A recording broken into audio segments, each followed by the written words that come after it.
I want to talk about contentment. My excuse is that contentment is mentioned quite a lot in part 5 of the Ethics. Now, contentment is a very, very big deal. Of course, most people who are on some kind of so-called spiritual path or whatever it is they're doing to try and improve themselves or their lives or whatever their aim is. Maybe they haven't got an aim, maybe they're just unhappy.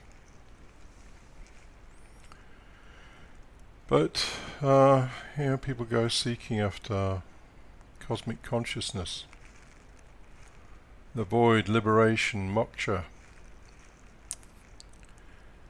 Well, according to Spinoza, and in my own experience, it doesn't get any better than contentment. Now, shouldn't mix the word contentment with images of some old fart sat in front of a fire with his slippers on and the dog at the side and snoozing. That is not contentment, that is just being passive. I'm not being judgmental of it, but that's not really what contentment is. Contentment is the ability to wholly and completely accept things as they are. Now that sounds like it might be a relatively easy thing to do. It isn't. There's our programming, our habits, our ideas of what we should be, shouldn't be, all that kind of stuff. Our beliefs around what emotions we should experience at any moment in time and what emotions we shouldn't have. An awful lot of inner censorship. And of course, if we're trying to change things, then we're not contented, obviously. We're striving after some kind of goal. Striving, clearly, is a sign that there is no contentment. And yet here we are, talking about various exercises and learning a whole pile of stuff.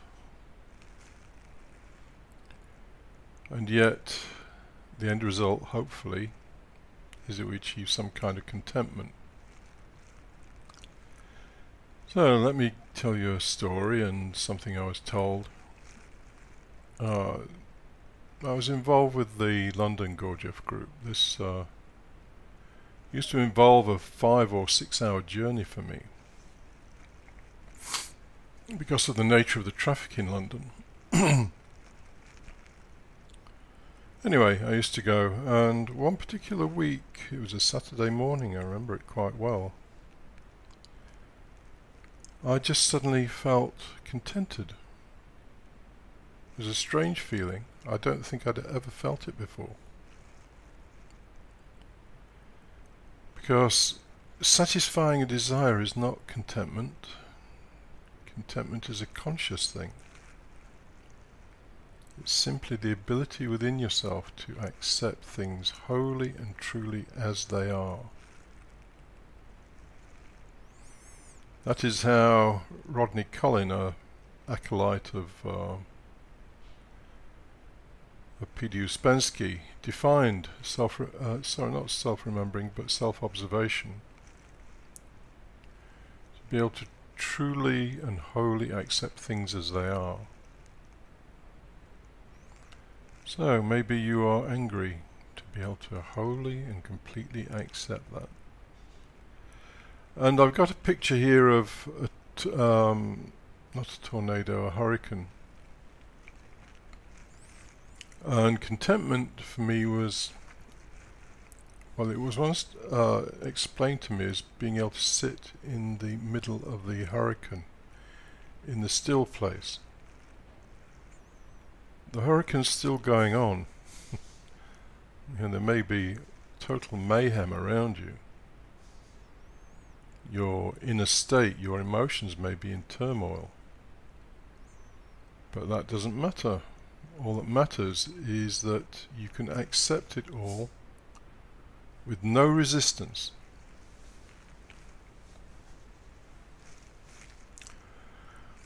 So I've got a quote here. Before I go into the quote, let me finish my story off.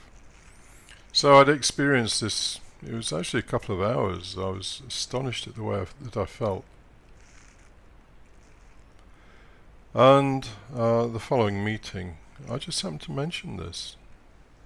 And there was a kind of a stunned silence by the two guys who were running the meeting. They're very old, they'd been in the Gurdjieff tradition a long time. 60 years. And they said nothing other than, it's a gift. It's such a rare thing. How many times have I experienced contentment since then? Not many.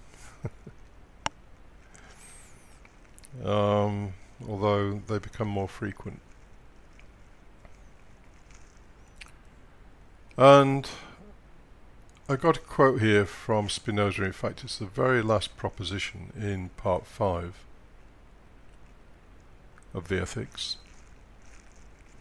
And as with all of Spinoza's stuff, it's loaded.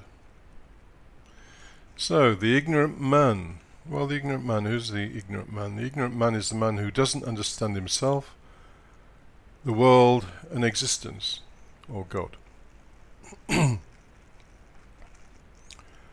The ignorant man, besides being driven hither and thither by external causes, never possessing true contentment of spirit. By spirit you could replace that with the word mind. Never possessing true contentment of mind, lives as if he were unconscious of himself, God and things, and as soon as he ceases to be passive, he at once ceases to be at all. You may remember that I went through letter 19, or some of it, in a previous podcast where Spinoza is saying pretty much the same thing. On the other hand, the wise man, insofar as he is considered as such, suffers scarcely any disturbance of spirit or mind, but being conscious by virtue of a certain eternal necessity of himself, of God, and of things, never ceases to be, but always possesses true spiritual contentment.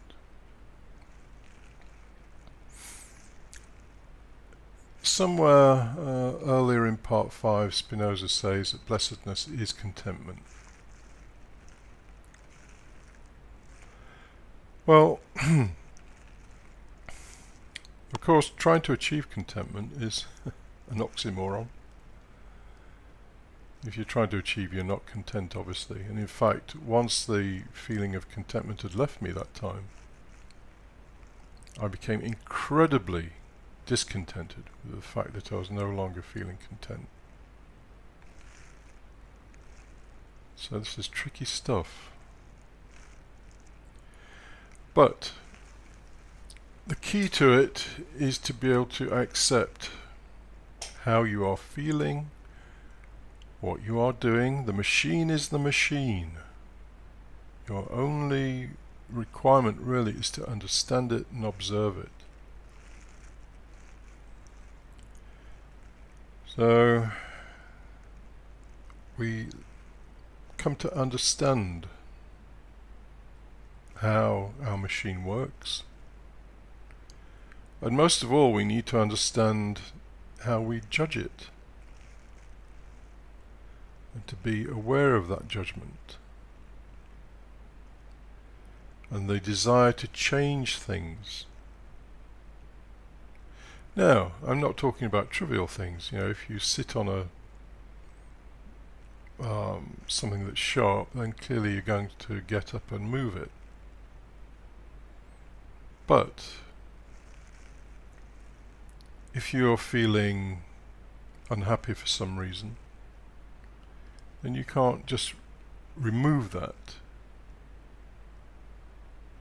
You have to sit with it and wholly accept it. This is how I am, right here and now, and I'm quite happy with it. So, the hurricane is swirling around, but in the middle, there's a part of you saying, well, I'm quite happy with the hurricane. Like, not only happy, but it's just the way it is.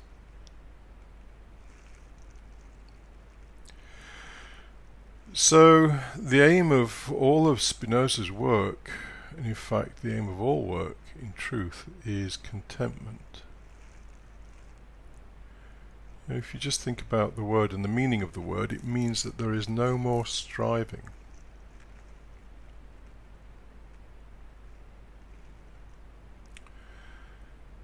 So I think that's all I've got to say about contentment. But the key, and please remember this, is total acquiescence to how things are, rather than how you would like them to be.